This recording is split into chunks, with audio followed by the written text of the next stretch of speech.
We are 1 month away from being done with drafting. And I think one of the things we need to do as a collective for the people that have been drafting these teams for months is to just get back to the basics. So today, myself and Erik Beimfohr are going to talk about how to do that.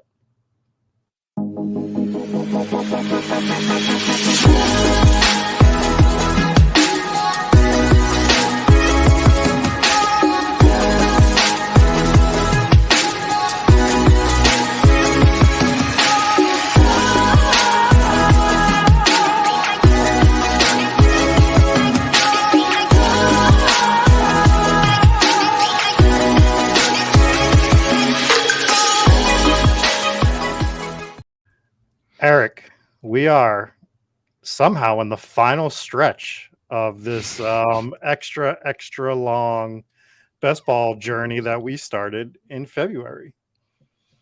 It's crazy. I remember when we first started this show, we were like, look, it's off season, or the off season is coming. We need to get a year-round football show going just to get in that groove. And now, like, I can remember those first shows that we did, and now, yeah, we're 30 days away from the season starting. And actually, I'm excited about this particular show because you kind of outlined it. We're getting close, and I feel like for anybody, both sides of the spectrum, people that have been doing this like us, talking about this for months and months and months, and people that are just now getting into it, you have this weird dichotomy where we might be like overthinking some things, galaxy braining some things, like we've been doing it for so long. And then the new people are coming in and like, what are you guys talking about? Uniqueness and undrafted tight ends and correlation and week 17 and all this different stuff. And so I think it's kind of a good level set for literally everybody that's in the best ball space right now.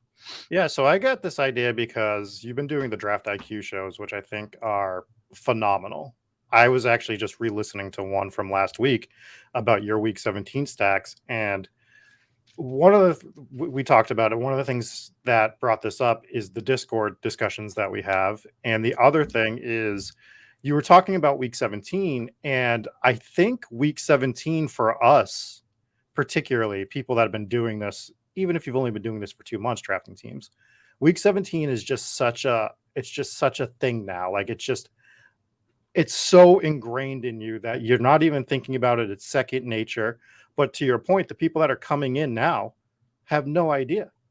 Like if I brought this up to my casual, I've had 2 casual friends ask me about help for their upcoming regular season drafts, and they're not people that are like dumb when it comes to fantasy stuff. But like if I brought up week 17 to them right now, it would absolutely like blow their mind probably, right? Because like, why are you even thinking that far ahead? But it goes back to the DFS days. Go back 7-8 years ago, right? Stacking. Do you remember when stacking as a concept came out? It's second nature to almost anybody now.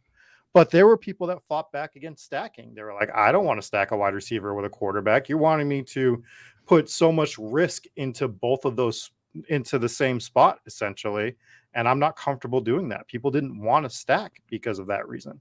So I think leveling ourselves and just pulling back, not abandoning the stuff that we're doing that's more advanced, but actually leveling ourselves for this final push and just remembering our fundamentals is going to help us as a collective advance deeper in these tournaments.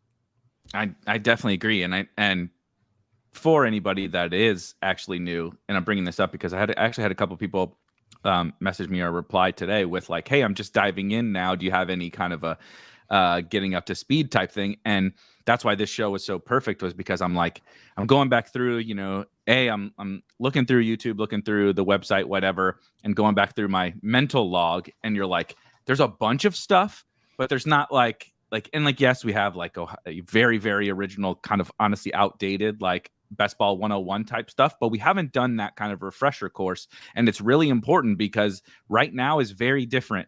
Everything that you just outlined is extremely true. So this week 17 thing, right, kind of became a meme, and that's kind of why it has blown up. But for anybody that doesn't know, right, you play in contests on Underdog and DraftKings and FFPC, if you play in a best ball tournament, week 17 is the final week of your contest. And so you fight all year, right? We're drafting teams right now to get to that week 17. And you want to try to optimize for that because that is where all the money is made. If you go to spikeweek.com, you'll see a bunch of articles and stuff on that within the strategy section where it talks about just how much of the money is made in there. The $5 Millie Maker is my favorite one to reference, right? So there's a total $3.5 million in the prize pool in the Millie Maker on DraftKings. Yep. If you make the final round, you're in the top 0.01% of players in that entire contest. 0.01%. You make $250. Like, I mean, turning $5 into $250 is nice, but when there's somebody else that's making $1 million and other people making hundreds of thousands and thousands of dollars, it looks pretty minuscule in comparison. And so this week 17 thing came about where a lot of people, not just us, kind of collectively analyzed this space over the course of the last couple of years and said, kind of treated it like DFS. In DFS, we are stacking and we are correlating and trying to create scenarios in which we have to get less things right in order to catapult ourselves past our opponents in that week 17. And so we're correlating from within games of week 17, right?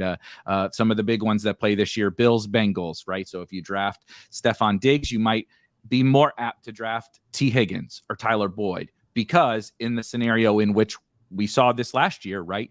Jamar Chase blows up. It actually wasn't Tyreek Hill or Travis Kelce, but it was Darrell Williams, oddly enough, on the other side that had a big game.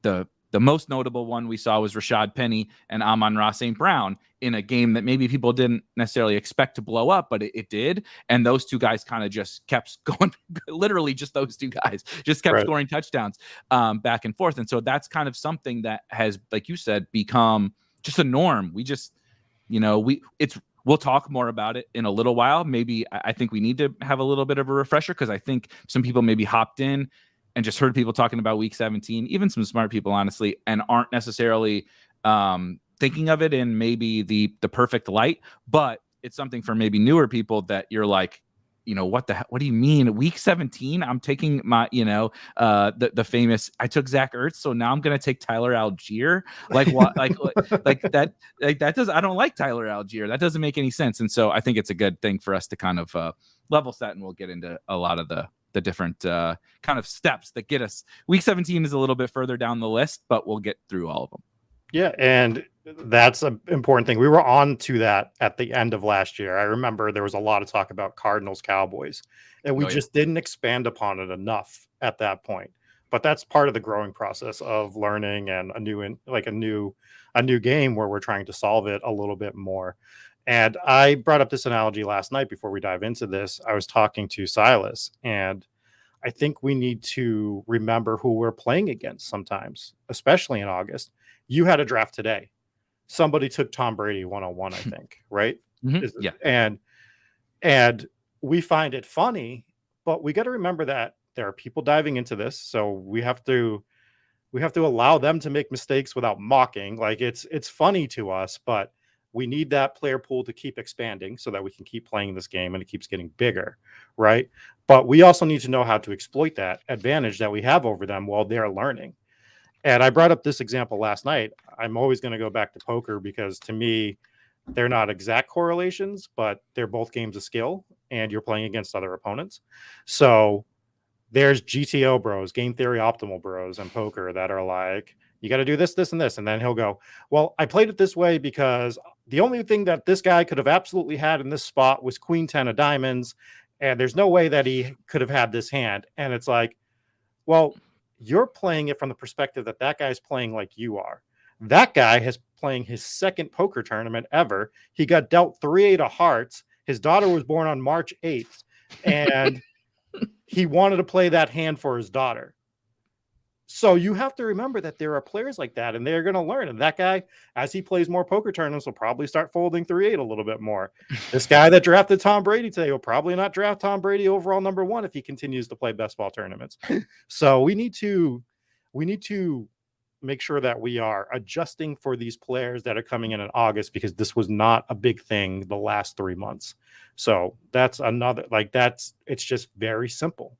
You adjust to, you don't need to be the one that actually goes nuts and reaches 5 rounds past ADP. Now I'm still reaching a round or two here or there because there's some advanced like situations where I want to get a little bit unique with some, I want 2 guys from the 8th round and I want to make sure I have that build. Yep. But I don't need to go round 13 and round 7 is the point. So and I was just going to piggyback on, because your poker kind of analogy was very good. And I don't come from, I mean, I played poker. We've talked about this before, fairly seriously, mostly in high school and like super early college. And then I kind of got out when honestly it got bigger. Like I was still around in the moneymaker era, but I didn't stick around quite as long as most people did. Right. Like in our space. But I come from DFS. I mean, I still work. Part of my job is still doing DFS content and such for RotoGrinders. And so like that's where I come from DFS. And it's funny because all those exact examples are also completely spot on, right? It's all these games of skill that are peer-to-peer and theoretically solvable from an right GTO. There are GTO ways to play things theoretically, if you know what everybody else is doing, et cetera. The problem is these are all peer-to-peer games, and especially in best ball, this is like the early days of poker. This is like the early days of DFS, where, like you said, not everyone even believe things that we might even talk about today. There might be things that people are like, what do you mean? I don't agree with that. That's not something that we should care about. And because we're still so early, right? That there are things that just the market hasn't even figured out yet. I mean, there's still tons of people that push back on the week 17 thing. I actually think that's mostly because they don't understand it, as opposed to they don't agree with it. But there's still people that push back on lots of things, different roster constructions and all of that. When to draft. People argue about when. We're going to argue about when to draft again next year. It's going to happen every single year. And so there's all these different things that we just haven't figured out yet. And so from the DFS space, like where I come from, I still work with, but used to do a podcast with Jordan Cooper, Blender HD on Twitter. He also works for RotoGrinders, and he comes from poker, and he talked about it a lot, where we would actually debate, because I play a lot more of the smaller field, higher stakes DFS tournaments. That's where I've kind of made my career. And he would always be like, I don't get it. You're going and you're playing against the best players. And he's like, I go to where, exactly like what you said, the guy's playing 3-8 of hearts because, he doesn't know what he's doing. I want to play against the fish. I want to, even if I have to play the large field stuff or whatever, I want to play against the most amount of casuals and the most fish as possible. And on the flip side, I did kind of like what you said, where I'm like, I think I figured out kind of how to play this game, generally speaking. Now I want to go to where I can predict, I think, what my opponents are going to do and then play against less of them. Right.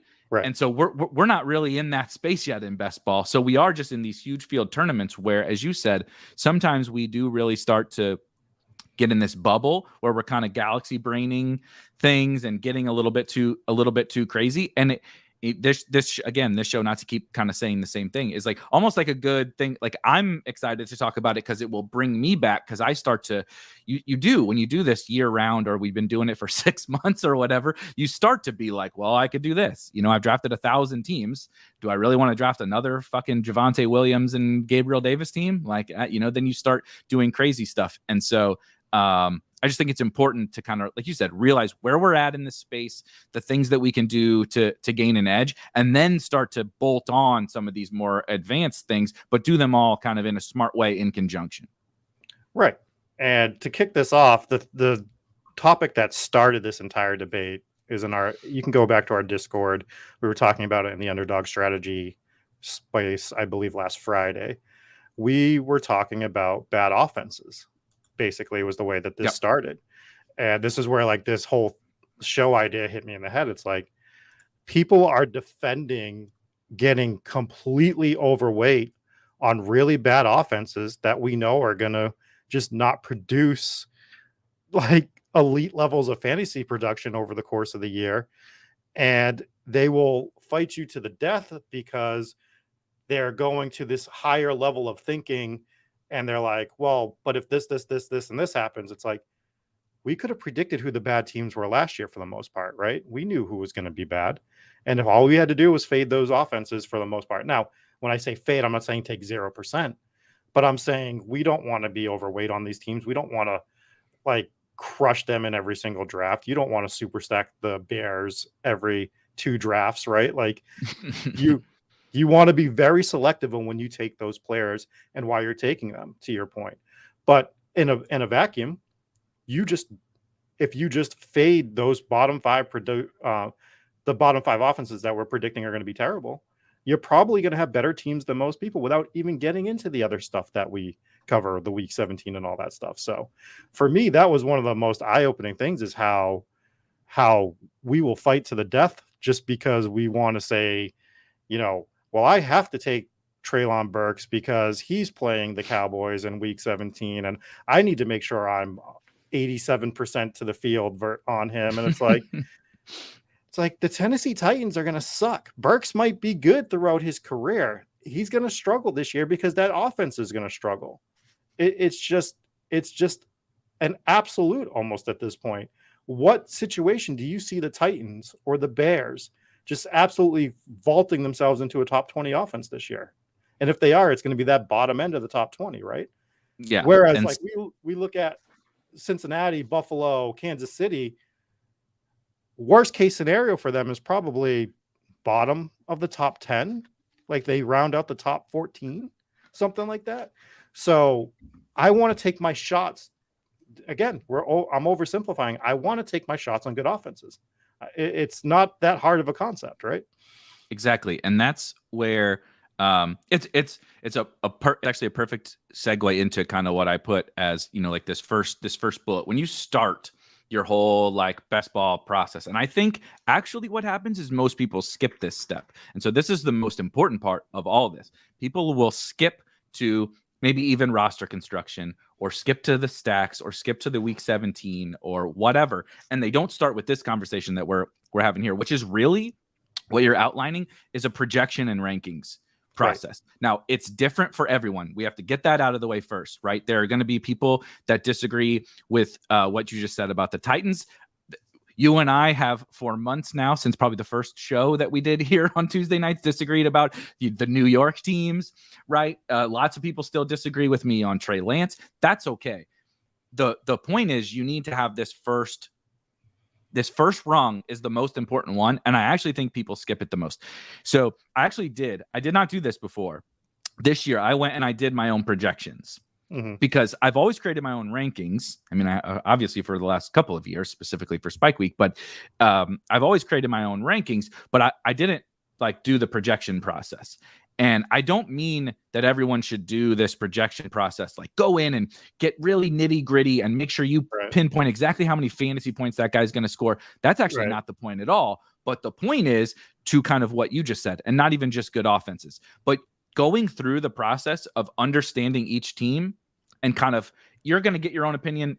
Again, people might have a different opinion on the Titans thing, but going through the process of projecting the Titans, right? You're like, oh shit, AJ Brown's gone. Julio Jones is gone. Treylon Burks is a rookie. Robert Woods is a veteran off an ACL. And then it's Nick Westbrook-Akine and, Austin Hooper. Derrick Henry's getting older. You start to do all this, and then you start kind of playing around with the projections, right? You create this general baseline, which again, mine's very, very simple. Like I didn't actually want to get super in depth. Like shout out to Mike Leone and Ben Gretsch, who have a great podcast series on Establish the Edge, going through the projections where they get down into a little more nitty gritty. I don't think anyone needs to do that. It could be super basic, but the whole point is to dive into these teams and see exactly like what you're talking about. Like when I look at the Bills, I just see dollar signs on everybody, because when you go through that projection process, people are like, oh, Gabe Davis is too expensive because of this, that, or the other thing. And I'm like, look, when I go through and put a projection together for the Bills, there's like no scenario in which, for me personally, Gabe Davis fails me. Is he going to be a massive hit in the 4th, 5th round? I don't know. But all the Bills is just like go through a scenario, even like when Diggs gets hurt, Gabe is a smash. Diggs doesn't get hurt, and Gabe plays all the snaps. He's a smash. Maybe even Gabe loses some, right? You just go through these scenarios and you project out these teams. That's when you get into this. You can get an idea of how you feel about those players. There's a lot of players when I went through that process, actually, that I didn't necessarily like, that I like now, or vice versa. I thought going in, you're like, yep, I really like that guy. You know, I've gone and then there's players I've gone back and forth on. Cam Akers is probably the most notable one. I came into the year like, yes, the market's going to be really down on Cam Akers. He's going to get his workhorse role back. You know, now he's going to be healthy. And then like as this offseason has gone on, I keep docking more and more Cam Akers with Darrell Henderson. But the whole point is I need that baseline, and I need to go through that process of kind of evaluating all the different scenarios and all the ins and outs of each team. And then I get to exactly like what you just said. Here's my perception of the Titans. And I agree with you, by the way, on the Titans. I'm like pretty much out on the Titans. I take a little bit of Burks, but like honestly, that's like really it. I think some Dontrell Hilliard. Right. So that tells you about what I think about the Titans. I'm a little more on the Bears, specifically on one site. But again, I've developed this baseline. Those projections then obviously feed in, and you create your rankings. And your rankings are not just like, I would always pick this guy over this guy. It's kind of this nuanced process with tiers and all that kind of stuff. But if you don't start there, like, you have to have an understanding of how all the teams work, how all the players come together, you know, and then it feeds into some rankings. And so when we get to some of these other things, again, like the week 17 thing, it's a big thing that maybe it just triggers me, but people will be like, oh, you're just drafting for week 17. I'm like, no, I have this baseline of, I don't take a guy. I actually don't take Tyler Algier. I draft a shit ton of Kyler Murray. I don't take Tyler Algier because he never reaches a spot within my rankings where the week 17 thing starts to come into play. And so it all starts with this conversation, right? About the Titans, about the players, about the scenarios. And sometimes I think that gets missed. Yeah. And just to expand upon your point just a little bit, when we start looking at teams like the Bills and the Chiefs, now, we know that probably 3 to 4 of these players are going to be heavily fantasy relevant throughout the year. We look at the Titans, maybe they're lucky to get 1 or 2. And I'm just going to bring this back to poker one more time. When we're getting our chips in pre-flop, because that's what we're doing in these tournaments, we are getting our chips in pre-flop because we can't make any corrections post-flop on these tournaments. If we're getting Chiefs, we're getting Bills, we're betting on these offenses, these Bengals. We're getting it in with ace king, ace queen, ace jack, you know, like aces. And that doesn't mean that hand's always going to win, but we are giving ourselves the best opportunity to win, right? So yes, even if you're not stacking the Chiefs, I want to one-off the Chiefs here on almost every single draft. The Broncos, I want to one-off on almost every single draft. They happen to play each other week 17. And you brought this point up, like you had a lot of Chiefs Broncos correlation before we even knew the schedule, because we knew that we wanted Broncos, we wanted Chiefs, right? So yeah, we want to put ourselves in the best opportunity to win. And yes, sometimes that 3-8 is going to win, but a lot of times our aces or our kings are going to just absolutely demolish those. And we're just starting with an edge. We want to start with our edge and then expand upon from there. So I think that's what we're doing with these offenses that we consider elite to upper tier, and making sure we have one on most of those. Now it's harder to do with some teams, right? We have some issues taking guys that we want on the Rams and Chargers, for instance. Their draft capital is so high, but we can still backdoor some of them here and there. You have to really make an effort for those teams to get those players. Kupp is a top 4 pick now. Mike Williams, Keenan Allen. If you ever wanted to get both of those guys on a team, you have to really be strategic about it. You have to take one of them in the second round. You can't get both of them if that was something you were interested in. I haven't done it personally, but I still want Chargers is the point, right? So like when I can get Chargers, I'm still grabbing them on one-offs, even if I don't have a Ram. Week 17 isn't the be all end all. It's something we want to absolutely be looking at. But we do want to make sure that, to your point, Algier, he's not dropping to a point that you want him. So that correlation isn't as important to you with that particular player.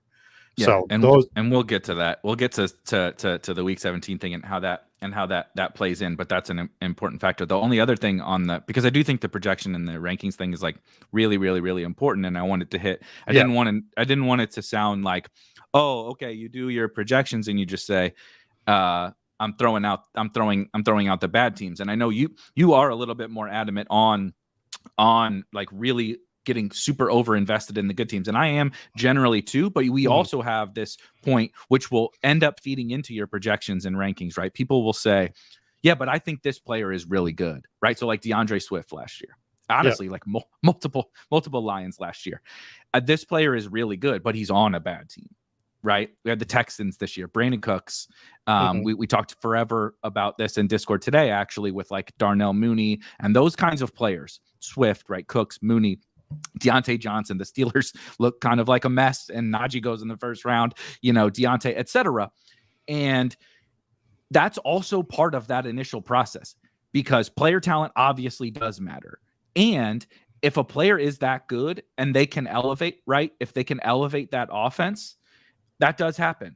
Now, you do have to have a certain, right, as we saw with like the Jaguars last year and the freaking Giants, you have to have a requisite level of competence. Even, when Saquon was out there, he wasn't exactly like lighting it up, because, there just isn't enough around him or wasn't enough.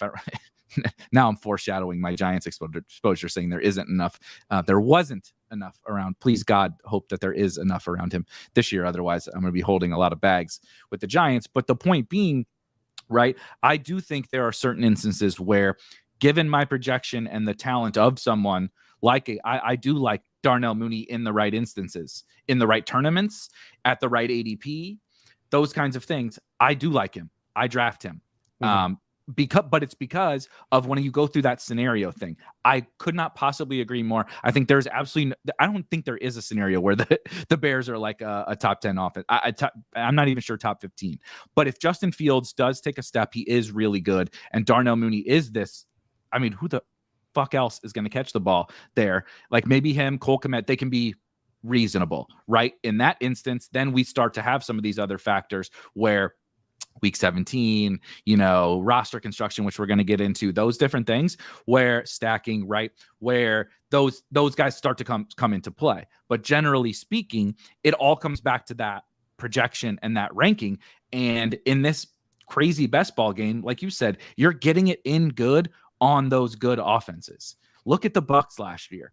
I mean, we all collectively screwed that one up pretty much last year with the Bucs. But Mhm. when you got on a good offense, it helps that Brady doesn't run and never throws a freaking incompletion. Everybody ate. Right. Everybody ate Everybody. everybody on the Bills ate. Everybody on the Bucs ate. The Chiefs, even Byron Pringles dropping 30 balls in the fantasy playoffs. McColl's having a random good game here and there. We just talked about Darrell Williams. Darrell Williams is like the third highest scoring running back in the championship round. Like when you're just on that offense, but that feeds into that projection and that ranking. And so you're doing this balancing act. Where does Darnell Mooney go in relation to wide receivers?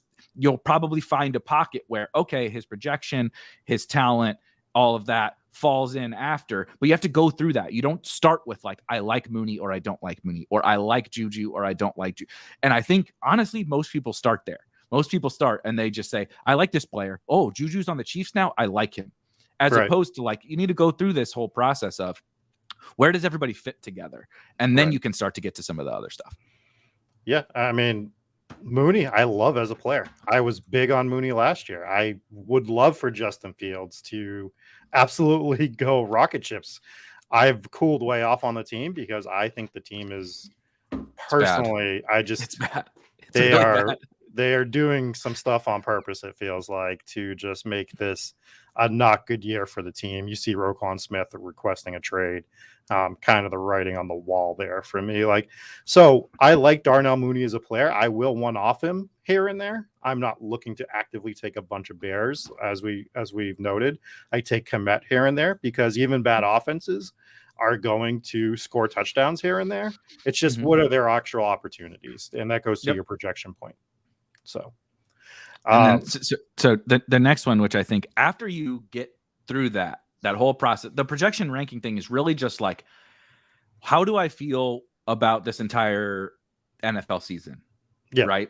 And that doesn't mean just like, what do I think is going to happen? It's like, what's the range of outcomes on everything? That's really what it is you're identifying kind of probabilities and ranges of outcomes for every team, every player through various situations. Obviously you can't capitalize on everything, but once you kind of get that baseline, now you're like, okay, how do I construct how the hell do I construct a best ball team? Right. And a lot of people have very different very different ideas on this, from your zero RB bros to your robust RB bros to whatever. But generally, then that's the thing where, like, all right, I got my idea of how I want to attack this season based on my rankings and my projections, and then how am I going to put that together into an 18 round draft?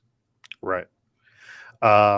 Let's go into the roster construction thing, because I do think this is an interesting topic. I think there is some real basics on this, but I think this is going to be something that's ever evolving as we go on through the next few years. We've seen it.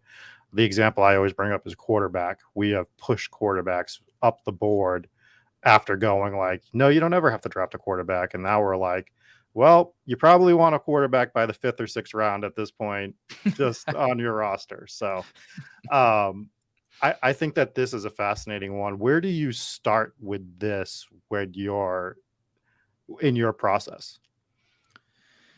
It's a great question. It's probably it's roster construction, and people call it structure, is really like the simplest thing. Once, like, when you finish a draft, you're like, oh yeah, that makes sense. That structure makes sense. But when you're like, how do I start, like, thinking about putting together the teams? It's a little bit fluid. I generally, and we as an industry have generally framed it kind of around the running back position. And I think that that's actually probably right.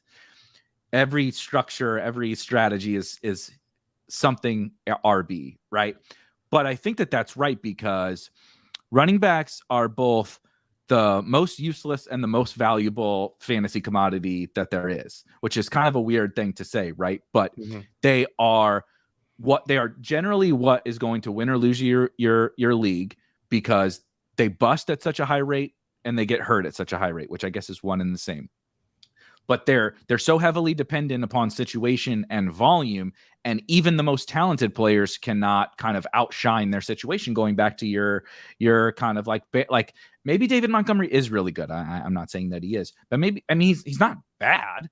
Like he's an NFL caliber running back, but like he can't overcome a truly horrible situation, right?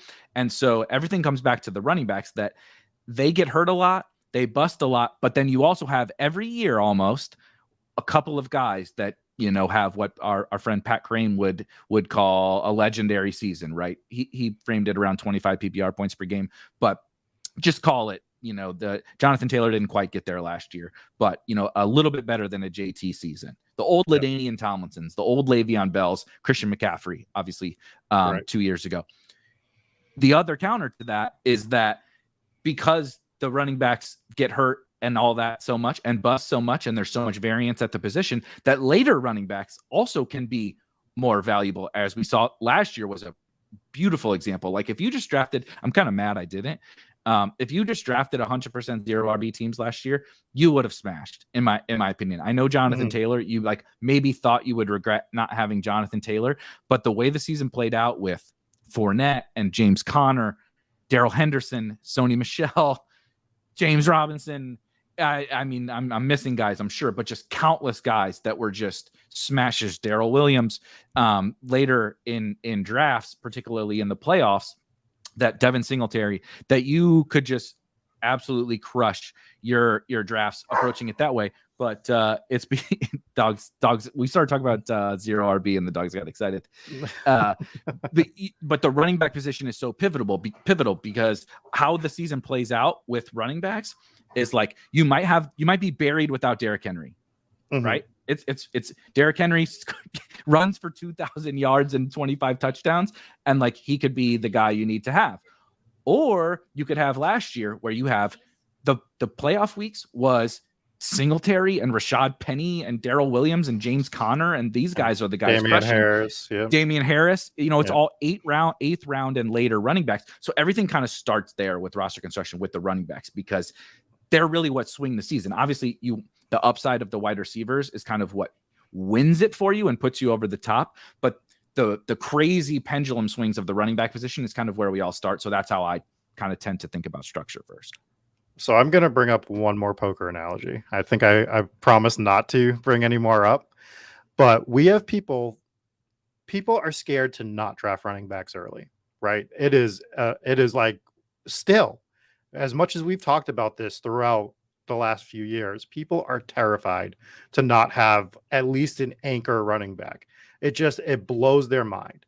And in poker, we have people that are terrified when they have 8 to 10 big blinds to get it in with queen jack suited in position. Now that's a little bit, for our people that don't play poker, it's not a great hand, but where you are, when you don't have a lot of chips left to put in the middle, you want to max out the amount of return you're getting on your chips.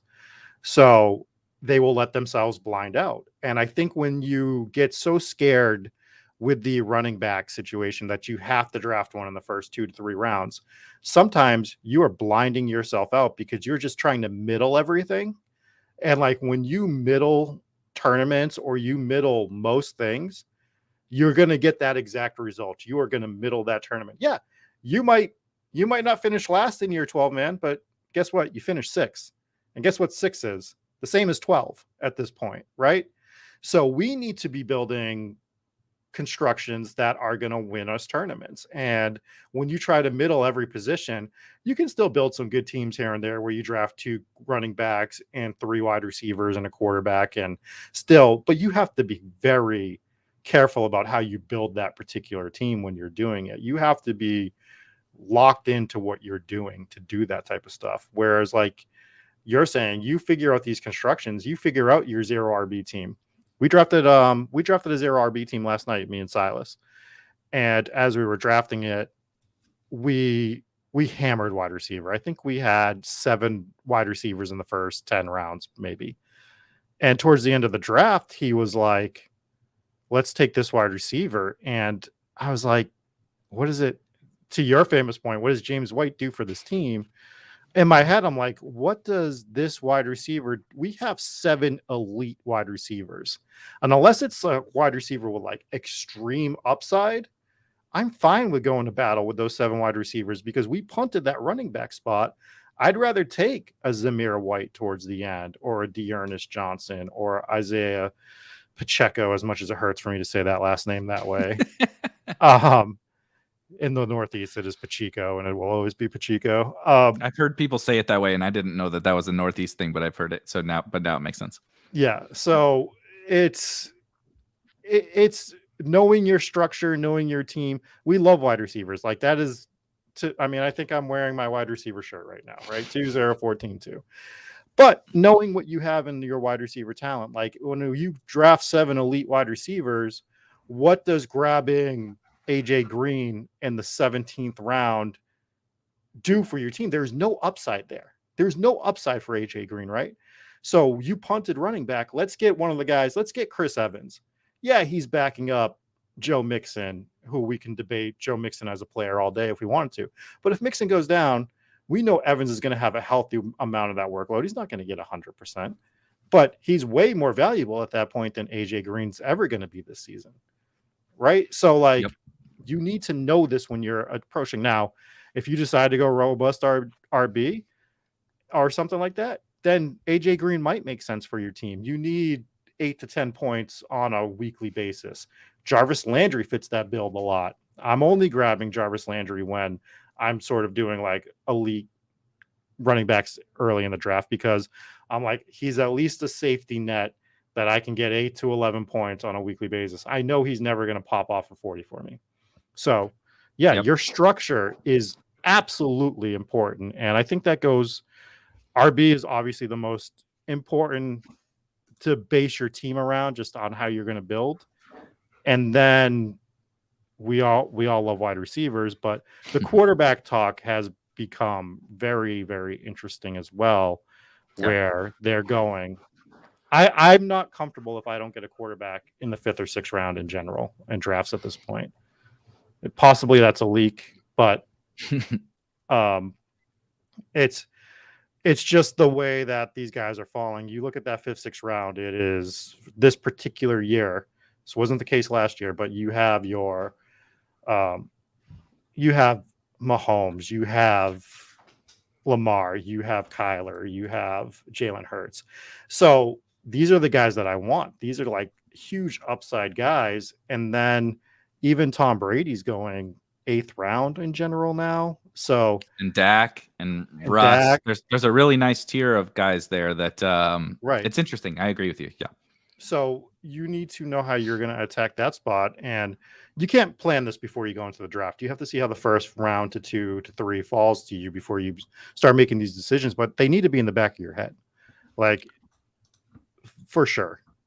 100%. And so I was just pulling this up because we do have a series on the website that kind of walks through what I would call the 4 main structures. And like, obviously, as you see here, they all end in RB, but it's that way because based on how, you start your draft at the running back position, you are then loading up somewhere else, or you're loading up at running back, or as you said, you're kind of middling it. And it's not to say you can't middle it. I actually pulled up superhero running back on purpose because I literally talked about middling in here. I think on each one of these, there's kind of the perks, upside cases, risks, etc. are in here.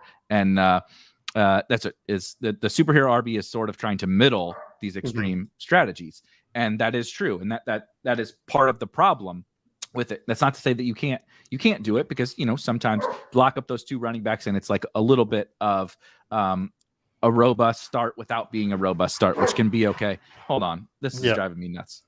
Yeah, and so while we're talking about this, we'll get back into the superhero RB thing, but there are pockets of the draft that we look at for these type of things, and right now that 9th to 10th round for the RB pocket, I absolutely love that pocket. So like it makes my life a lot easier to go 0 RB when I know I can get a Chase Edmonds, a Ramondre, a Damian Harris.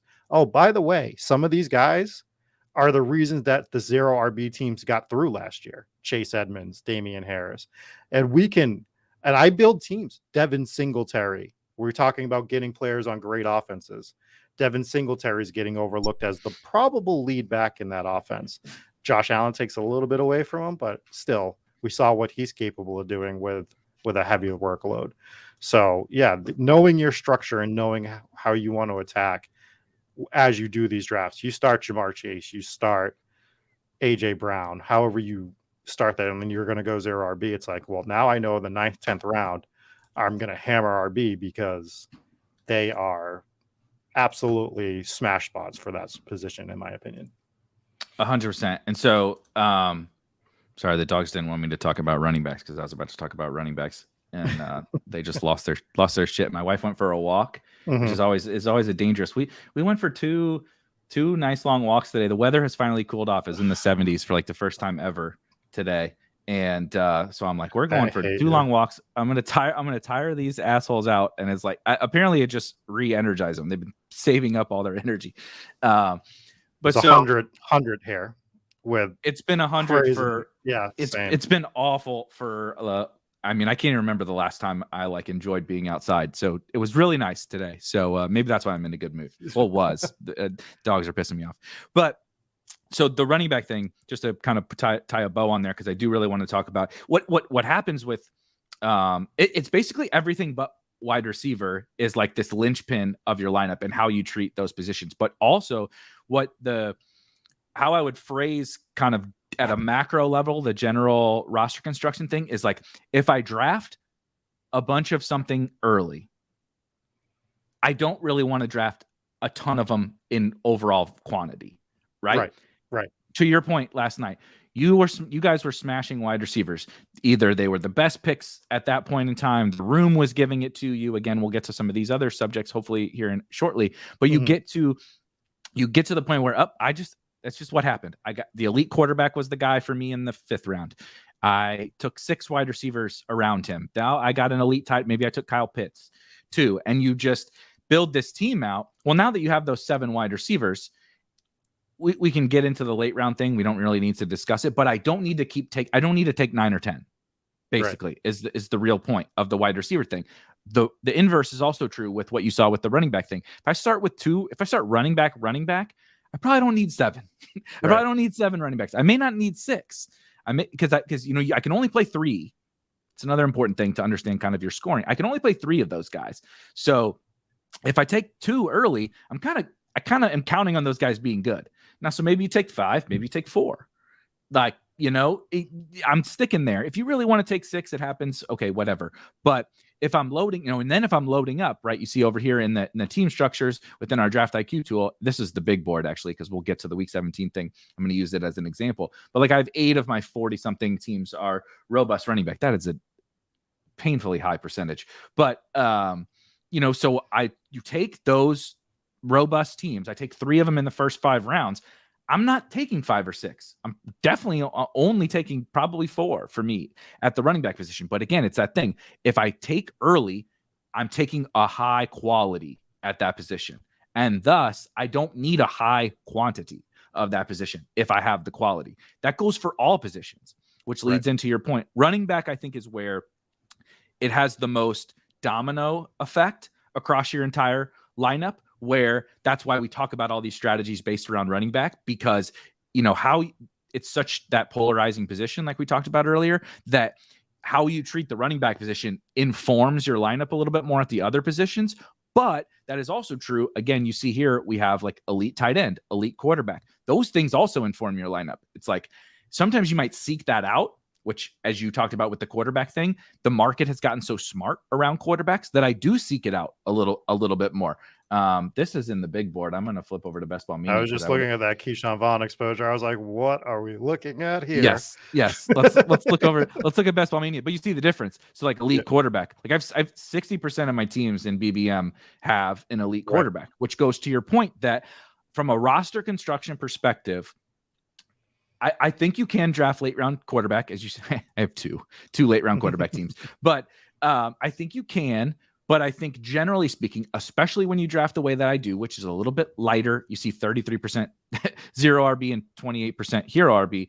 The most of my teams are a little bit light early running back, heavy early wide receiver, also heavy elite tight end. That I'm trying to create a strength in my team. I'm actually trying to create multiple strengths and then probably one weakness in which I'm going, right? So I get myself the good quarterback. I get myself the good tight end. For me, I probably have a bunch of good wide receivers. And now I'm just going to be like, we're going to throw the kitchen sink at this running back position, right? Other people will do that at other positions. You can do it at tight end. I literally wrote an article yesterday about doing this specifically at tight end, like taking 3 super late tight ends. You can do it at wide receiver, etc. And so the whole thing is like your lineup fits together, but the general thesis is like, okay, when I have a great quarterback, probably only need 2 of them. I have a great tight end, probably only need 2 of them, which allows me then to do, I need more wide receivers because my first one came in the 5th round or the 6th round. It's like, I probably need 9 or 10 of them on this team because of that, right? Same thing goes for running back. You guys didn't take your first running back till the 9th round. Might want 7. I might need 7 on that team. And so that's how the structure all comes together, in my opinion. And I just looked at my elite QB percentage on the Spike Week IQ tool, and I am at 90% for elite QB, which makes sense though, because I'm at 40%. I'm just looking at BBM. I'm at like 40% on Patrick Mahomes because I just think the value is too good on that spot. And like for me, that's a whole different discussion that we don't have to have on this show. Yeah. But I think dealing within your structure, but to go a little more into this, like to kind of go into this, but also switching topics slightly, is you have to have your idea, but you have to let your opponents beat themselves sometimes, right? So I drafted a team the other night where I had Mahomes on my team, and I also drafted, let's say it was Aaron Rodgers. I was doing a Green Bay stack or something. And as I'm watching my opponents let people fall, they let Tua fall, I think 28 picks past ADP. And I had Waddle or Tyreek on the team. And I'm looking at this team and I'm like, there's no one else I really like in this range. Everything else is set up well. And would I normally add a third QB for a Patrick Mahomes team? Not typically. But here's a spot that I can get a guy and just absolutely get a third game stack for week 17 or whatever, or even just a team stack, right? I can just get that Miami team stack with Waddle and Tua, be different from the field, and that's a little more advanced, but the easy part of it is I'm taking what my opponents are giving me. I am letting my opponents, in theory, beat themselves. You don't have to, you can adjust your strategy as you go. Now, you don't want to adjust every single pick, but you can expand upon what you're doing and just like take these outliers. And if you're building properly, you're going to have a luxury pick at one point. And why can't you take that luxury pick in the 15th or 16th round on occasion, right? So that's the kind of the stuff that I'm looking at. It speaks exactly to kind of the next bullet point about like the player pool and the draft environment, which we don't need to get into as much detail as we got on the first two, but that's exactly what it is. Like a lot of people are actually commenting in the chat, like about DraftKings, 20 picks on DraftKings, 100%. Especially your example makes more sense on DraftKings. You get 2 extra picks. That's a lot of extra picks, right? Like people do that too. Not to get on a side tangent, but people will do that thing where it's just the 18th round pick or oh, it's 20 rounds, so I can do this. Like, I don't think people take into consideration how big of a difference 20 rounds is. And I also think on the flip side, people don't take into consideration how few 18 is and how much you need to go right in only 18 rounds. And people just they're just like, just an 18th round pick. Like, yeah, I don't think you understand the impact that 18th round pick can have, but that's part of the player pool and the drafting environment. We don't need to get into the whole DraftKings thing. That is a very different beast just from your competition, but you've kind of spoken to that quite a bit too, about understanding, right, that you are going to get fallers sometimes, crazy fallers on DraftKings that happen. But they're also going to happen on Underdog, right? You said we're 30 days out from the season starting. Understanding the draft environment that we're in now, if you're like a more seasoned player that have been drafting for quite a while, like you might get some opportunities that you haven't had as more casual people roll in. We all been beating up on each other for 5 months, drafting in the same rooms where nobody besides the running backs that we all hate have fallen past ADP. That may not be the case anymore for the next month. But if you are just getting started, or even if you're not, I think that understanding of the player pool, right? You outlined it the perfect use case for understanding all the pockets of the draft, where players go, where you like players, where maybe we'll get to stacking next, where some stacks set up later, right? Mahomes is your highest owned quarterback. Part of that is because you think he's undervalued. Also, part of it is because all of his receivers go after him. The entire team is undervalued. The whole team goes after him. And so knowing that aspect of the player pool makes Patrick Mahomes more valuable, because I drafted him. I can get MVS. I can get Sky. I can get Hardman. I can get, I don't even know what him and Juju's ADP it was. They're him and Juju side by side right now. Him and Juju are close. Yeah.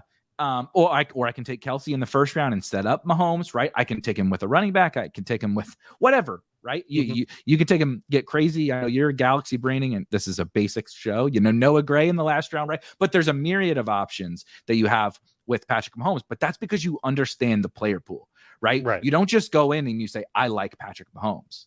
You're like, well, I kind of get a gist for, okay, you figured out the elite quarterback thing, that you really like elite quarterbacks. You think that's an advantage. Okay. Then you figure out the Chiefs are undervalued. Then you figure out, the different pockets of the draft where, also those Chiefs wide receivers fall into these pockets where I fucking hate everybody.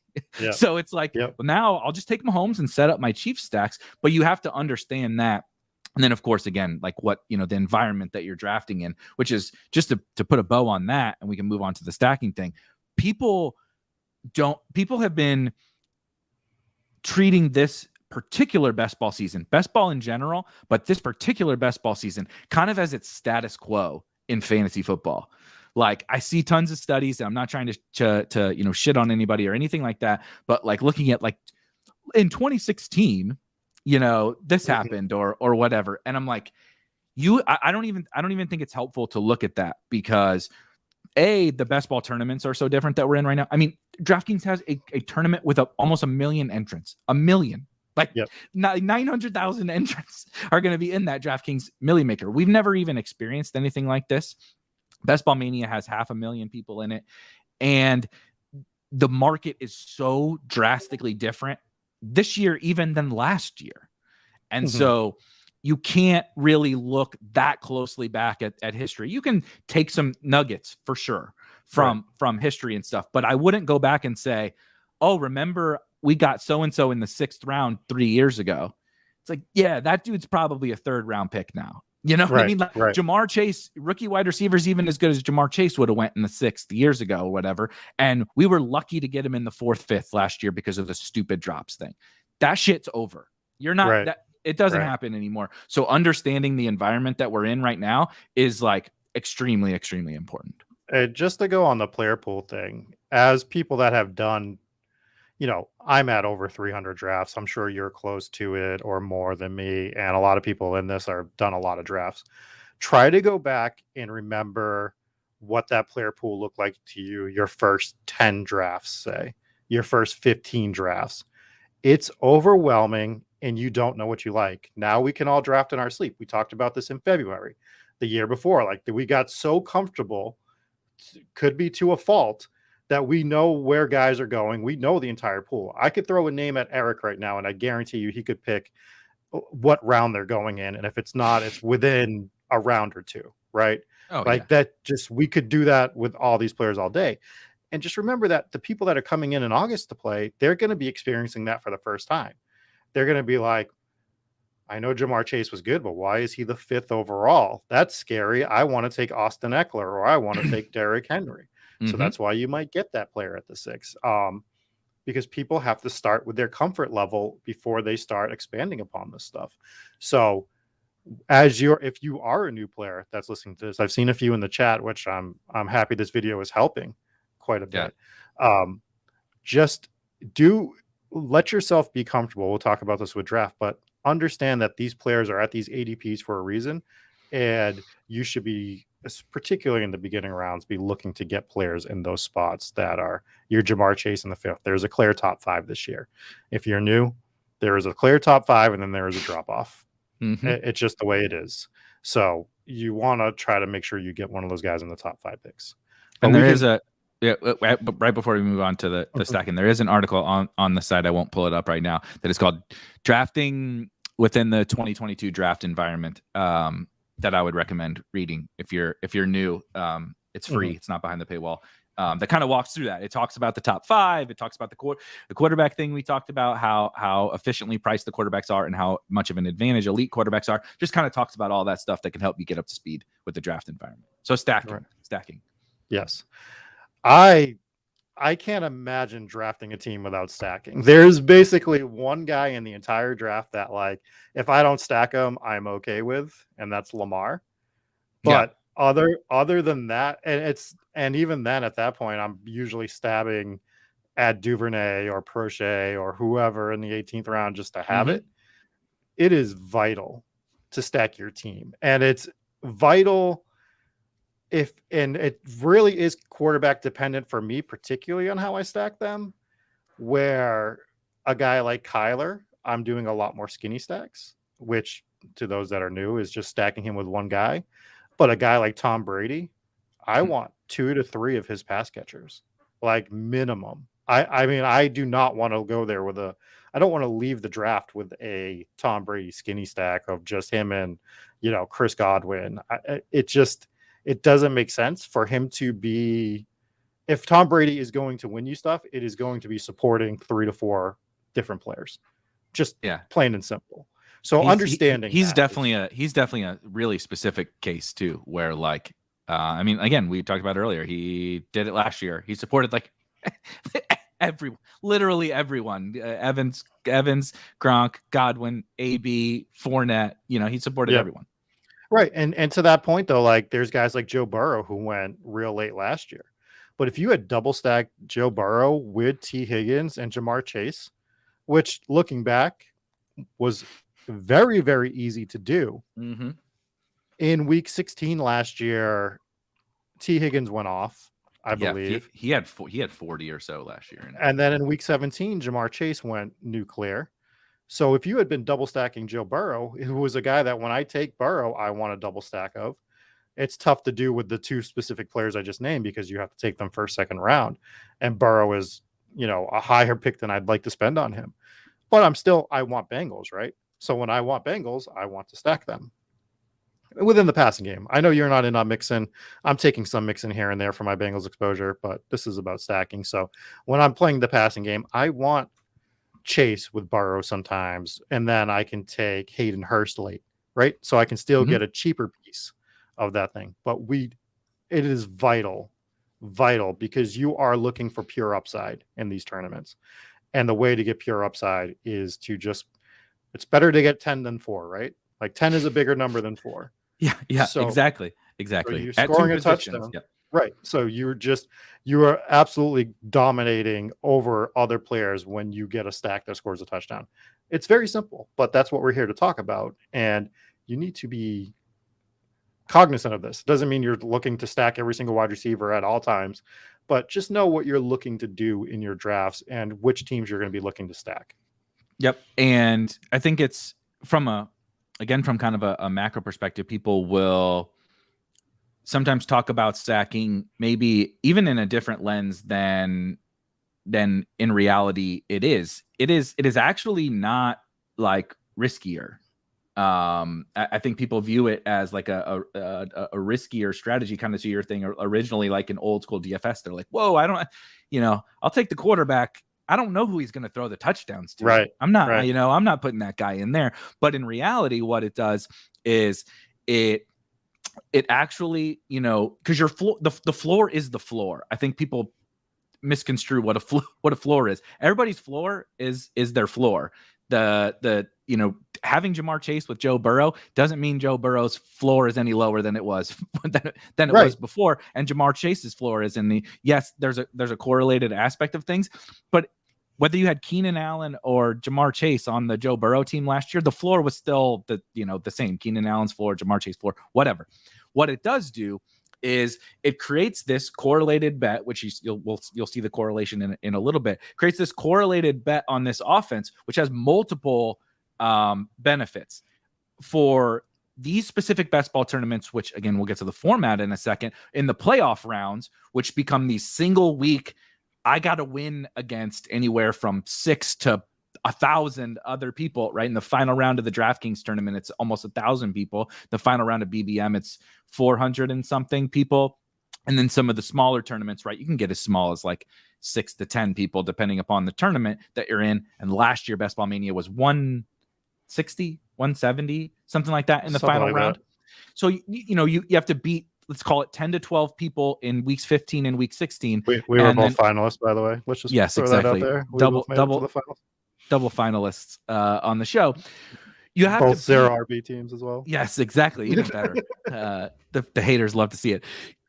You even in those weeks 15 and 16, people like think it's like, oh, I just got to beat 11 other teams or whatever. It's like, yeah, but you got to beat 11 other teams, and like they all also won their league.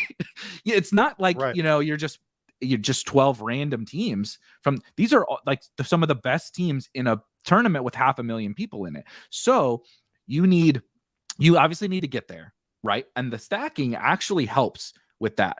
I think people misconstrue that too. They're like, I just want to advance, so I don't want to tie too much up in one offense. But what you do is if the Bengals suck, Joe Burrow is going to suck. Whether you had Jamar Chase or not is not going to help you advance. It's definitely not going to help you win the tournament.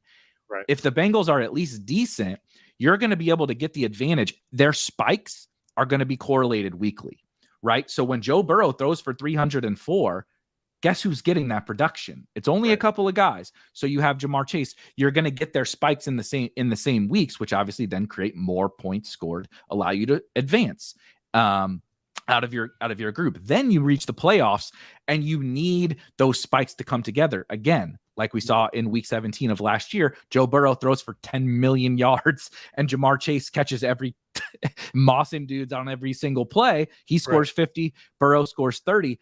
You just got one thing right, and it allowed you to leapfrog past all these guys. And those ceilings are correlated, right? At the 0.0001, that was a 0.001% outcome or whatever for those two guys, but that's what you need. And all you had to do was just pair them together, and you got that outcome. So it has a lot of different benefits, both from an entire season helping you advance, because it creates those big weeks for you that you need, right? You're going to have mediocre weeks. No one's saying Joe Burrow is going to score 40 every single week.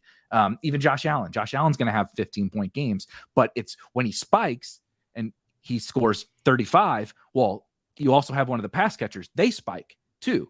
And, it's a cumulative score over the regular season. So it's helping you advance. And then in the playoffs, you need those guys. Of course, you need them to come together over a course of 3 weeks, which is, hope to run good. But there's a lot of benefits to stacking. And I agree. It's a priority. You also don't, as the last thing I was going to say, you don't have to like, oh, I took Jamar Chase, I got to get Joe Burrow. It's not that either. That's going back to the player pool and the draft environment and roster construction, all those different things. Is I understand that I have Jamar Chase. Would I like to have Joe Burrow? Maybe. But it goes into where does Joe Burrow fit in my rankings at the very top? Okay, now how's my roster coming together, right? How's this draft going? What's the player pool look like? And you start to put all that together, and you want to be able to put together stacks no matter what. It doesn't have to be with Jamar Chase. It could be with, we talked about the Chiefs.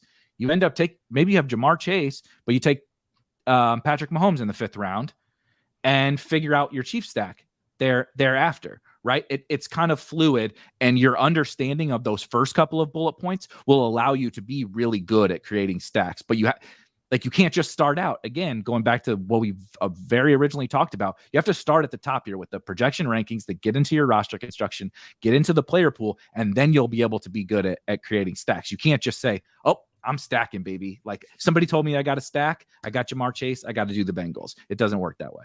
And just want to hit on one of the points that you brought up a little bit earlier is when you are stacking and you're advancing these teams that stack, you're saying, like you said, you're playing other people that advance as well. So you're going to have some player overlap.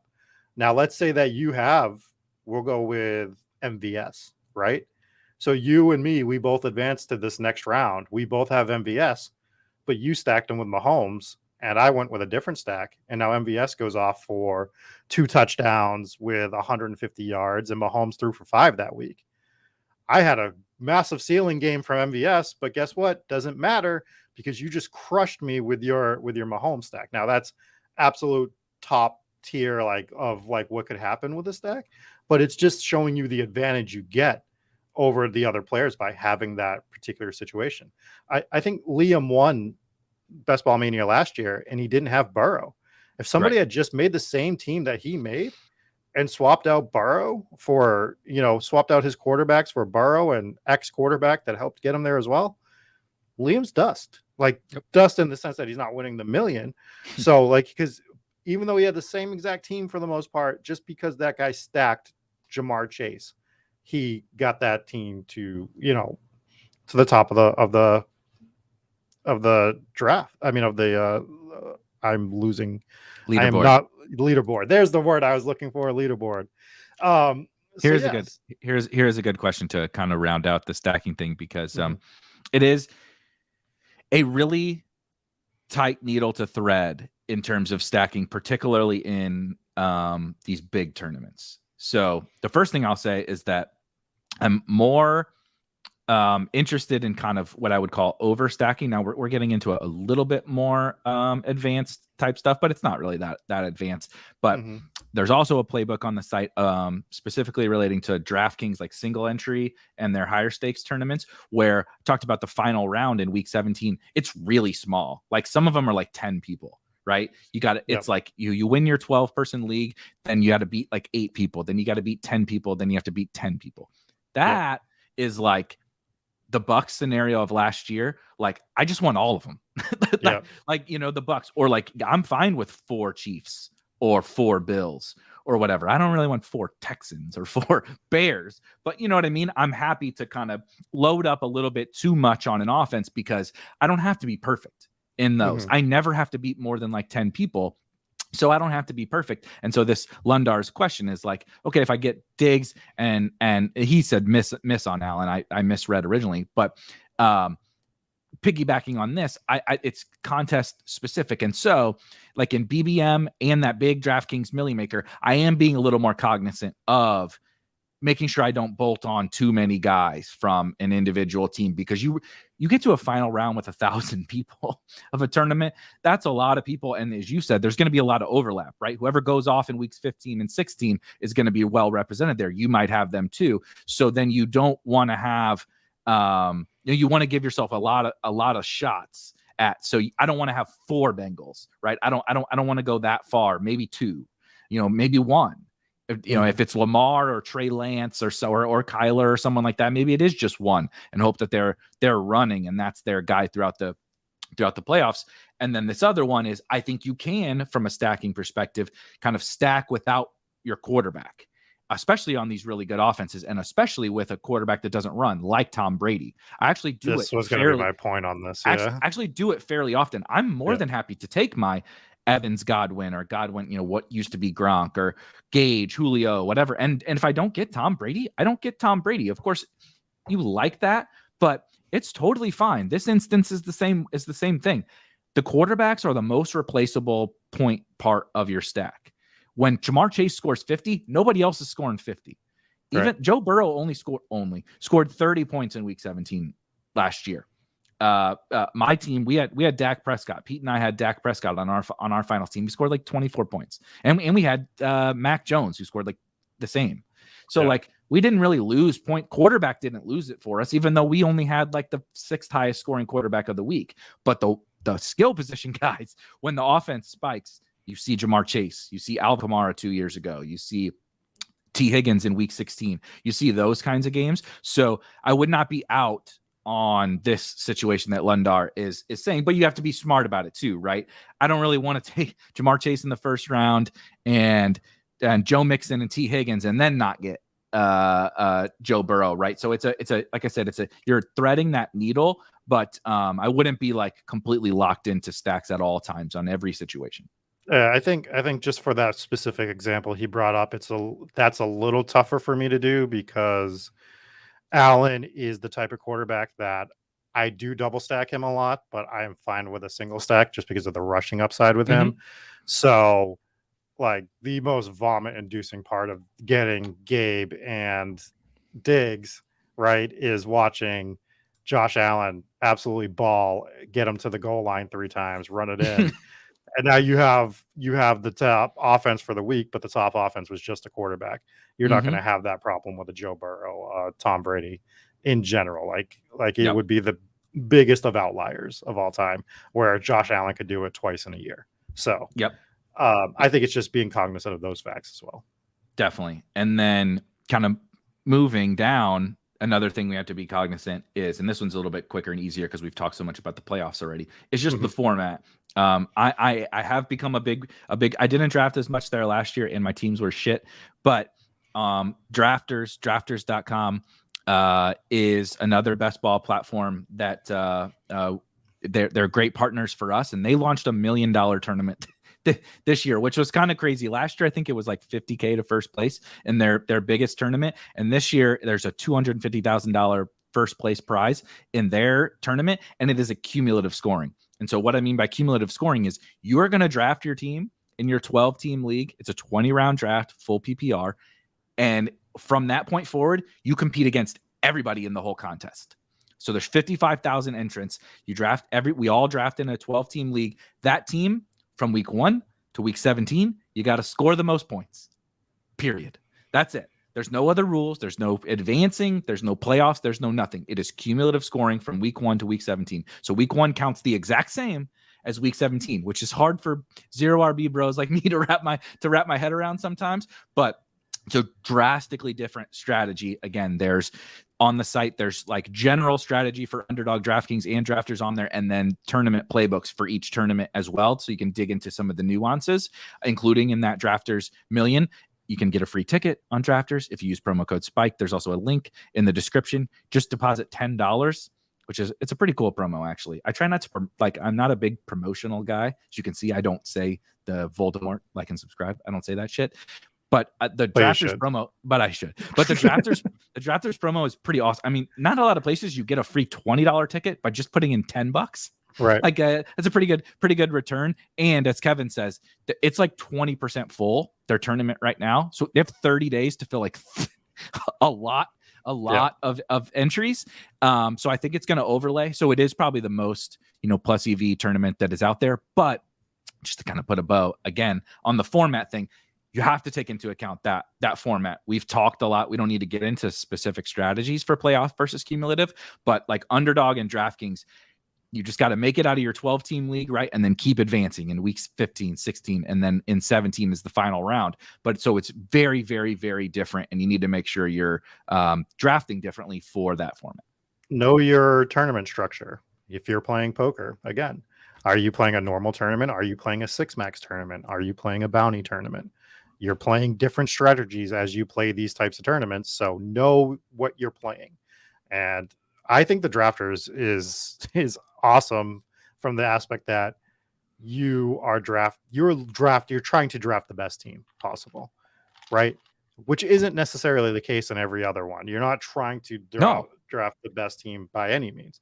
That whole, you get on Underdog, it's great, you get to see your projected points, doesn't mean shit, right? Like, to be perfectly honest, it's just, it doesn't matter. That would matter a little bit more on drafters than it does on Underdog, just based on the structure of the tournament. So yeah, I think it's very important to always know that top kind of thing we started this whole night talking about with the projection and the rankings and the roster construction. It is a lot more important because you do have to, like, look, you can love zero RB all you want, and I do. I do it as much as anybody. I believe in it as much as anybody. But if you bury your team, you could have hit Connor, Fournette, Sony, Devin Singletary, whatever last year, and not won on drafters because you just didn't score enough running back points in the first few weeks or whatever it was. I don't know. I didn't like go do the math on those guys, but that's how different the format is. And that's, so those other levers, is like we usually, like in DFS, we call them levers, the projection and all that kind of stuff are not necessarily more important, but important in different ways. Yeah, for sure. What was next on correlation? Yeah, because I was going to pull up my stacks and stuff as we talk through it. Okay. Yeah. So, I mean, correlation goes back to, it goes back to your stacks. It goes back to your week 17 correlation, your playoff correlation stuff. And this is, again, not so much for drafters as it is for the DraftKings and Underdog tournaments where you want to correlate your lineups. I'm also looking at, this is a little more advanced, but I'm correlating divisions slightly here and there. So I'm doing a lot of Mahomes. I'm trying to get some AFC West guys in there. I mean, obviously they played Denver week 17, so that's just like a give me. But I want some Raiders here and there. A little tougher for me. I'm a little gun shy on Raiders based on where they're going here and there, and I'm not drafting Hunter Renfrow. Sorry, it's not happening. I know he got the bag and everything this year, but like, buddy, you want to talk about a guy that is just not going to win you a tournament? It's Hunter Renfrow. And he's going in. There's a great meme of the Uber was really funny, but there's a meme of all the wide receivers that got the bag this year, and it was like there's the picture of DK and AJ Brown when they're like lifting it, and I mean they look like goddamn Avengers. Yeah. And then even Terry McLaurin is like a pretty jacked dude. And then the other one was the old Hunter Renfrow picture from like college where it looks like, the Mac Jones, college picture where he looks like he works at a fucking grocery store or whatever. Yes. It was so good. So good.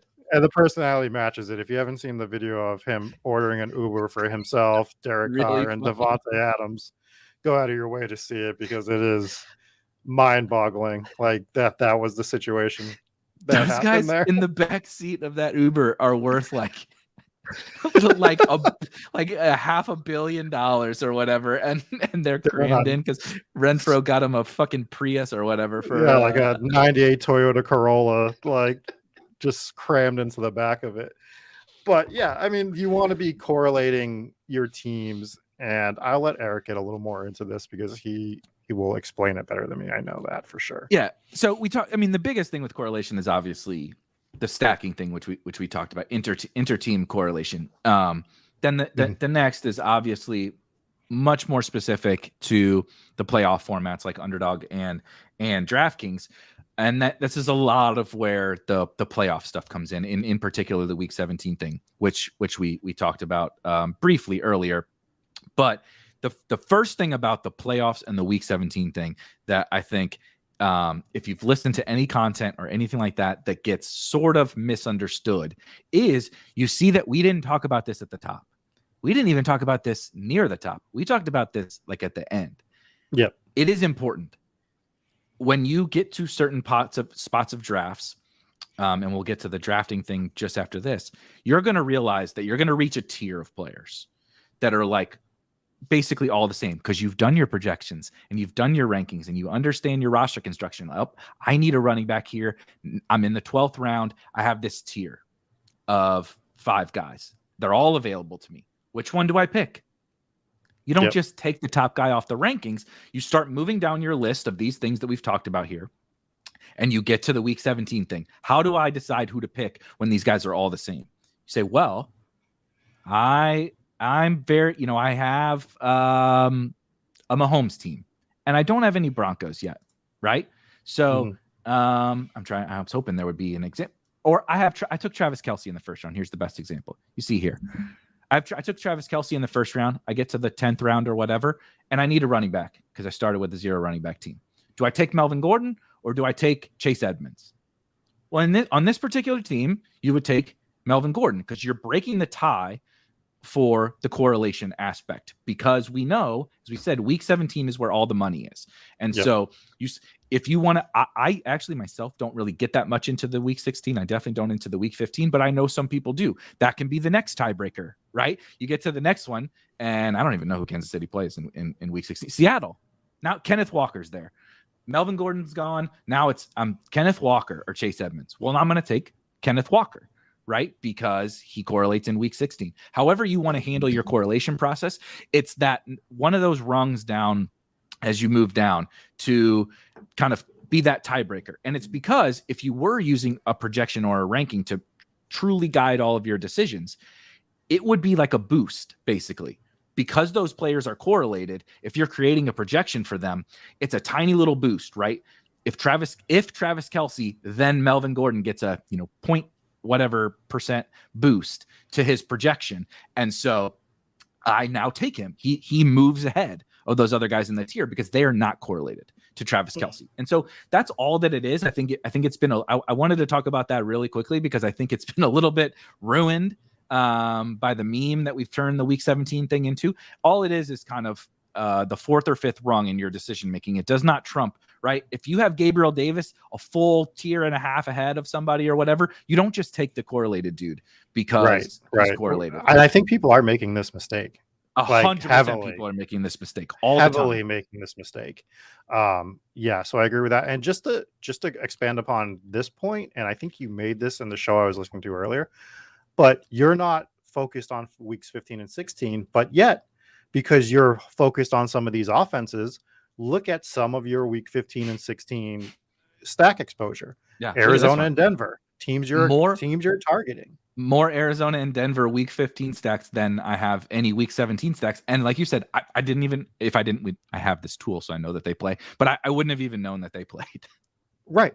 So I don't know the week 15 matchups, but I guarantee if I went and looked at like my Arizona Denver, it'd be pretty good. Or if I looked at Tampa Bay Cincinnati, I'd have a pretty healthy percentage of that. Kansas City is going to be a little tougher because I'm not drafting as many Houston Texans, but yeah, we start looking at some of these matchups that we would want, and we're just going to have them organically, right? So by focusing on our week 17 teams, we're getting some good week 15 and week 16 stacks. Tampa Bay, Arizona in week 16, you have 32% you want that game. Yeah. You want that Denver Rams game, right? And it goes back to having elite offenses. Philly, Dallas, you're going to want that game probably. I'm not drafting as many Dallas players. That's a whole nother thing.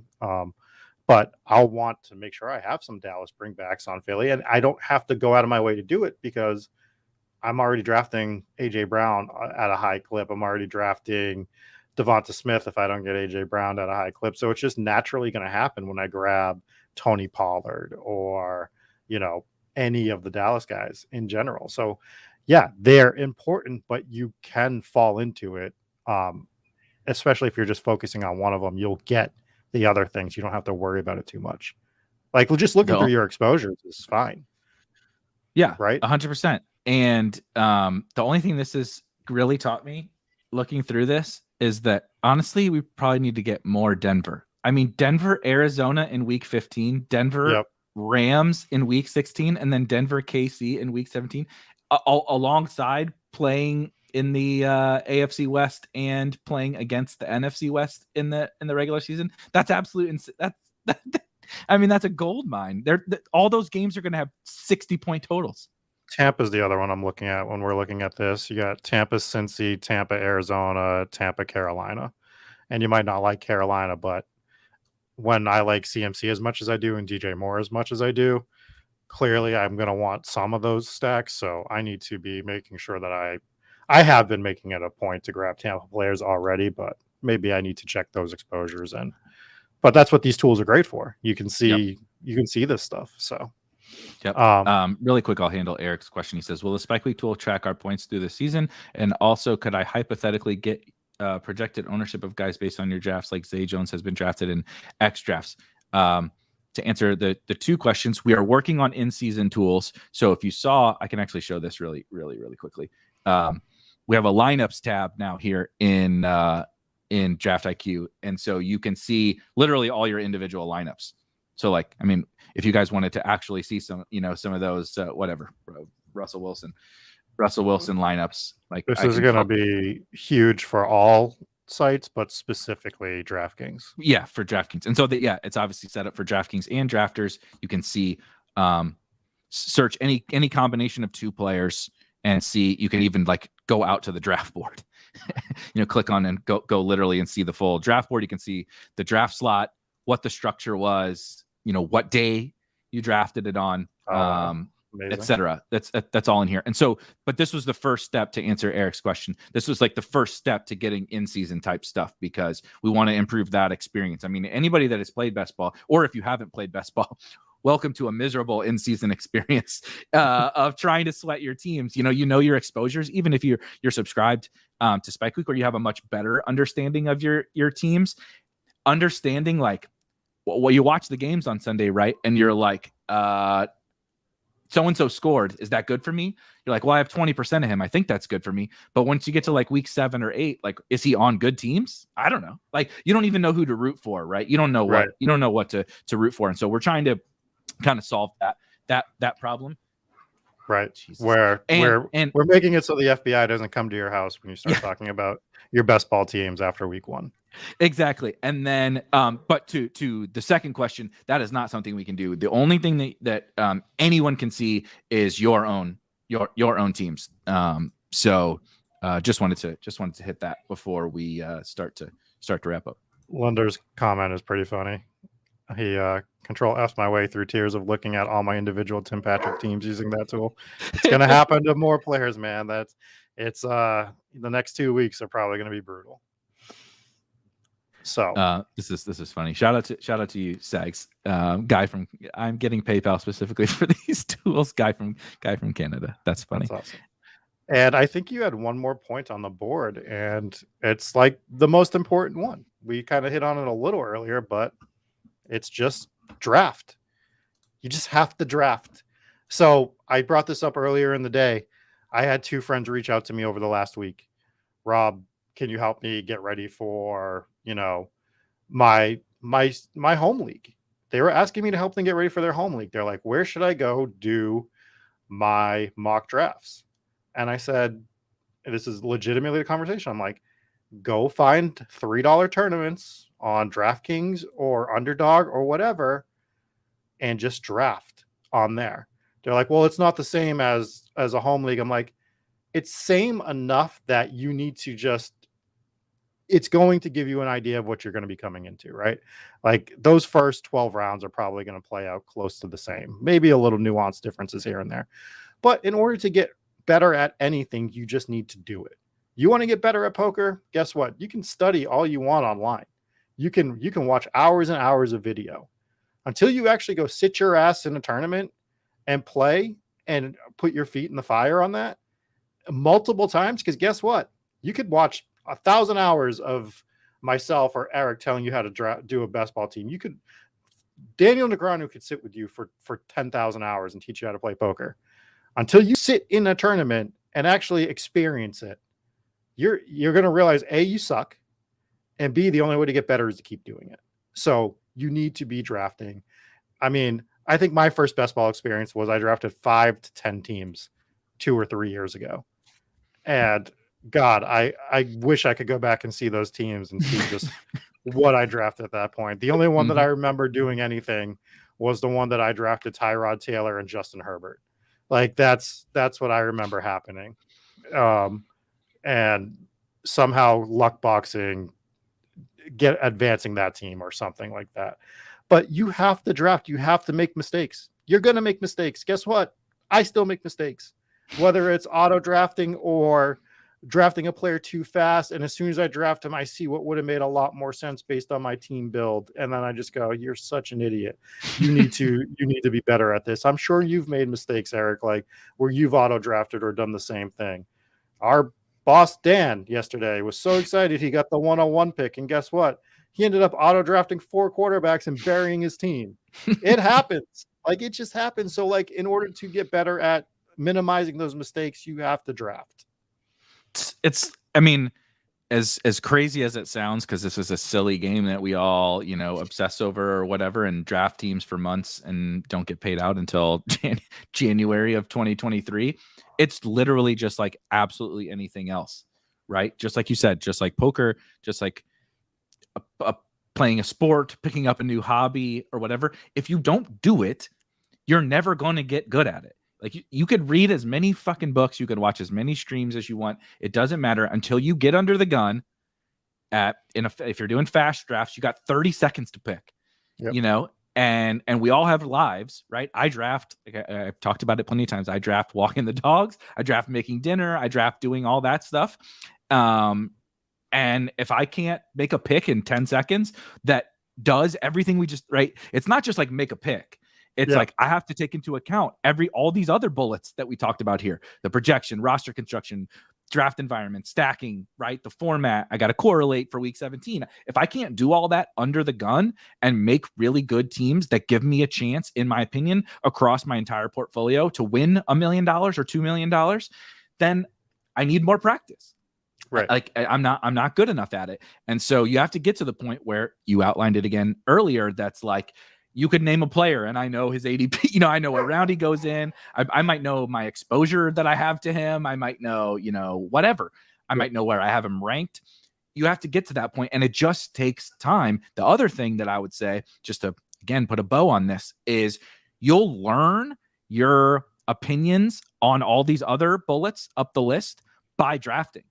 It just doesn't, like the projections and rankings and your opinions on roster construction and all that and the player pool don't stop once you like do that analysis at the start of the year. It's an evolving process. Evan Silva, one of the best to ever do it in the fantasy space, one of the true legends in the space, talks about he does his like first set of his 150 rankings, and then he sets out and does a bunch of drafts and like tests them. Like this, I'm testing these rankings, and you'll come back. I guarantee you, everyone will. You're like, oh, I put the rankings together. I like this guy over this guy. And then you get into the draft and you're like, no, I don't like him over, whatever. Like for me, it's usually like, I'll naturally put the old guy in. I put Jarvis Landry in and I'm like, I can't put Jarvis Landry that low, So I put him in and he's above Garrett Wilson or whatever. And I'm like, I get into the draft and I never fucking take Jarvis Landry over Garrett Wilson. So right.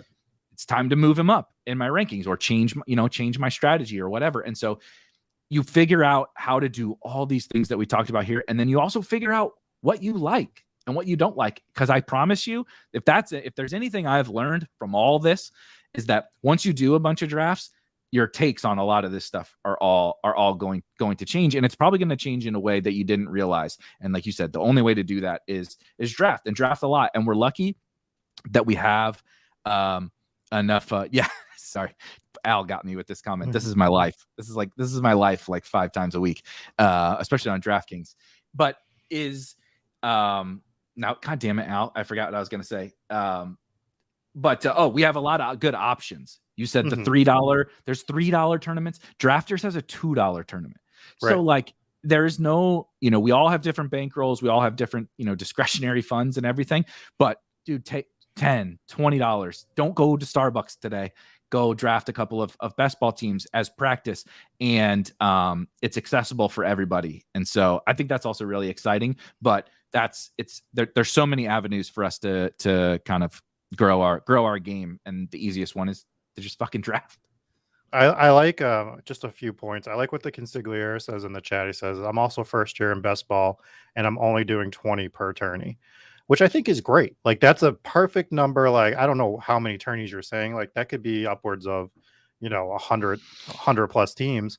But even if it's 3 tournaments, you're drafting 60 teams, which is a great sample to see like, A, do you like best ball? B, is it something you want to continue to do? And the other thing I want to say is draft until you're comfortable. And then once you feel comfortable, you need to reevaluate. Like just because you're comfortable doesn't mean you're good. So when you draft and you're like, that's what I'm doing now, I'm too comfortable in certain pockets. And I'm like, I need to reevaluate these spots and make sure that I'm not just on autopilot. So draft until you get comfortable drafting, and then just be cognizant of the fact that maybe you should be just tweaking your process here and there. That's the other really nice thing about the tools that we built is you can constantly continue, so you do have to load, like you click a button and it sends your lineups to Draft IQ, but you can kind of always be assessing that, as you said, do a bunch of drafts, kind of see where your exposures lie, see where your stacks and everything settle in, and then like you said, you probably start to get comfortable.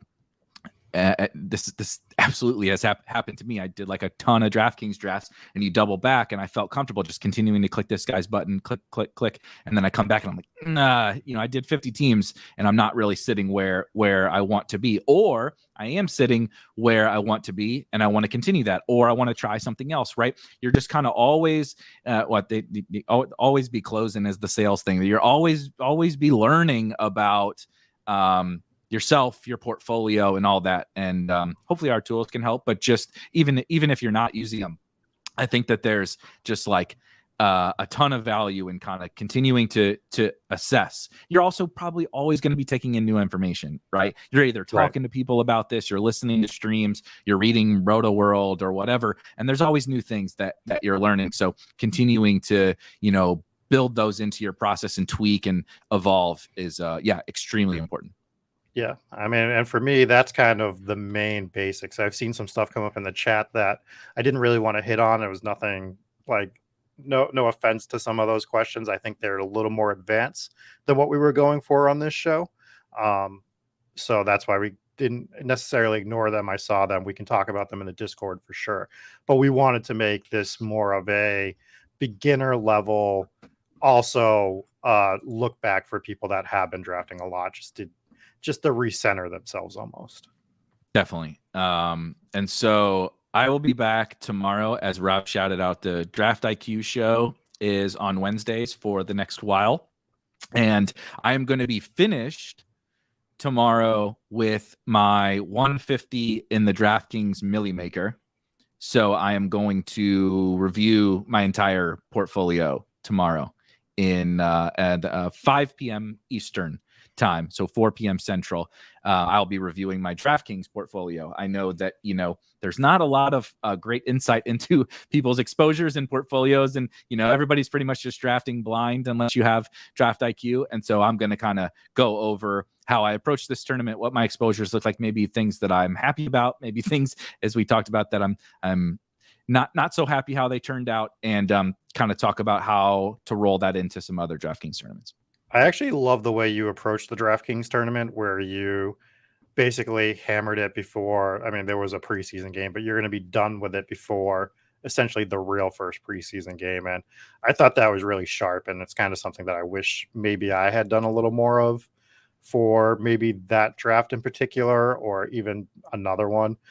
The drafters $20 one, I am doing the reverse on, where I'm just hammering that one late. I haven't really done much in it. I'm going to try to get BBM done. I don't know if I'm going to max that $5 DraftKings now.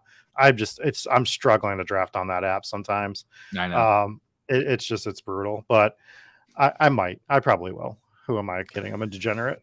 This is definitely true. And Erik, NBA will be done soon. We're working on it. I promise. But come join the show tomorrow. Maybe I'll bring Robin for the draft at the end of the week. Thank you guys for joining us. Hopefully this was helpful. If you have not, if you have follow-up questions, because Rob said we couldn't get to absolutely everything, even though we're pushing an hour and 45. If you didn't get your questions answered, you have follow-up questions. The Spike Week Discord is 100% free. Go to spikeweek.com, go into the header, or go into the link in the description and pop in the Discord. There's like over 1,000 people in there now talking 24/7, 365 best ball strategy. Myself, Rob, tons of other people even smarter than us are in there that can answer your questions. So if anything didn't get hit, please hop on in there. Anything else that you got, Rob? That's it for me, but we will be drafting, me and Erik, at some point in the near future, a BBM team, because we have to have one of those together for sure. But yeah, the double finalists. We got to bring our finalist hats together to put one on the Spike Week show. Yes, exactly. Anyways, thanks everybody for joining us on this week's Spike Week football show. We will catch you next Tuesday. Peace.